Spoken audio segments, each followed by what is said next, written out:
எல்லாருக்கும் வணக்கம். நான் Hema Subramanian. Welcome to home cooking Tamil. இன்னைக்கு நம்ம ஒரு சூப்பரான சிம்பிளான நார்த் இந்தியன் சைட் டிஷ் தான் பார்க்க போறோம். இது மசூர் தால் கறி. மைசூர் பருப்புன்னு சொல்லுவாங்க, பிங்கா இருக்கும். ஸோ அந்த பருப்பு வச்சு தான் நம்ம இப்போ ஒரு கறி பார்க்க போறோம். வாங்க எப்படி செய்யறதுன்னு பார்க்கலாம்.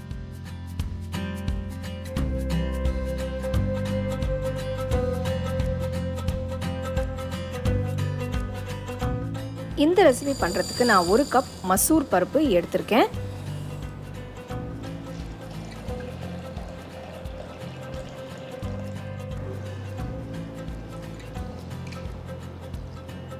நல்லா வாஷ் பண்ணிட்டு தேவையான அளவு தண்ணியை ஊற்றி 1 மணி நேரம் ஊற விடுங்க.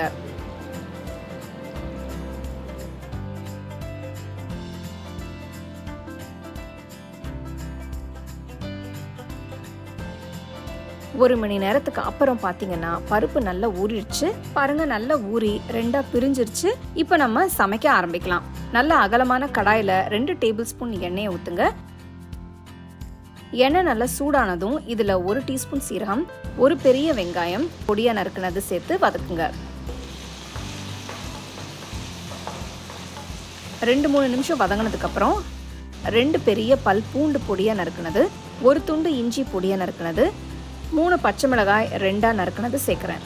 சேர்த்த வெங்காயம் நல்லா கோல்டன் கலருக்கு வர வரைக்கும் வதக்குங்க.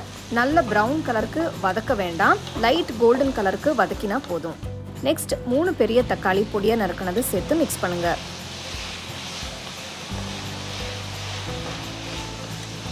ஒரு நிமிஷத்துக்கு அப்புறம் நம்ம மசாலாவை சேர்த்துக்கலாம்.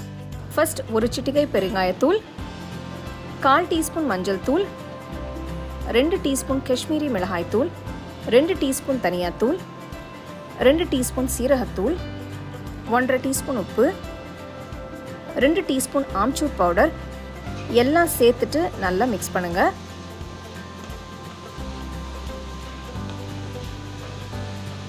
பார்த்தீங்கன்னா தக்காளி நல்லா வெந்து சாஃப்ட் ஆயிடுச்சு, எண்ணெயும் பிரிஞ்சு வர ஆரம்பிச்சிருச்சு. இந்த ஸ்டேஜில் ஊற வச்ச மசூர் பருப்பை சேர்த்துக்கலாம். நம்ம இன்னைக்கு குக்கரில் போட்டு வேக வைக்க போகிறதில்ல, டைரெக்டாக கடாயில் தான் வேக வைக்க போகிறோம். பருப்பும் மசாலாவும் நல்லா மிக்ஸ் பண்ணுங்க.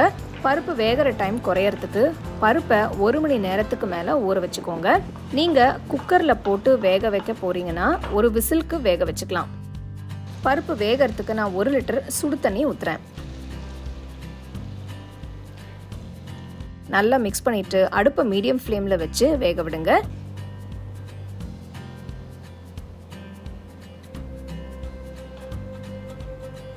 கடாயை மூடி வச்சு 30 நிமிஷத்துக்கு பருப்பை நல்லா வெந்து வர வரைக்கும் வேக விடுங்க.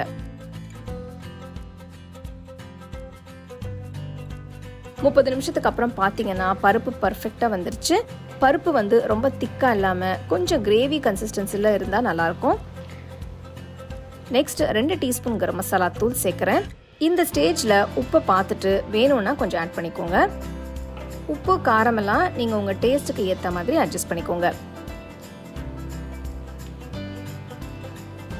பருப்பை இன்னும் கொஞ்சம் ரிச்சாக டேஸ்டியாக ஆக்கிறதுக்காக நான் 2 டீஸ்பூன் நெய் ஆட் பண்ணுறேன். கடைசியாக கொஞ்சமாக நறுக்கின கொத்தமல்லி சேருங்க. கொஞ்சம் நிறையவே சேர்த்துக்கோங்க. கொத்தமல்லி ஒரு நல்ல ஃப்ளேவர் கொடுக்கும்.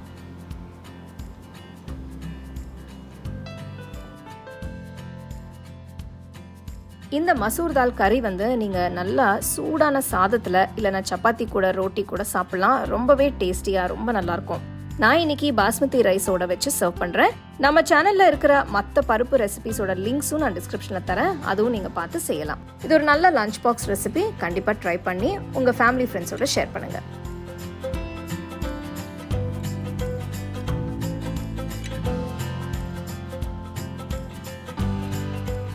உங்களுக்கு இந்த ரெசிபி பிடிச்சிருந்தா லைக் பண்ணி ஷேர் பண்ணி ஹோம் குக்கிங் தமிழ் சேனலுக்கு சப்ஸ்கிரைப் பண்ணுங்கள். மறக்காமல் பெல் ஐக்கானை கிளிக் பண்ணுங்கள்.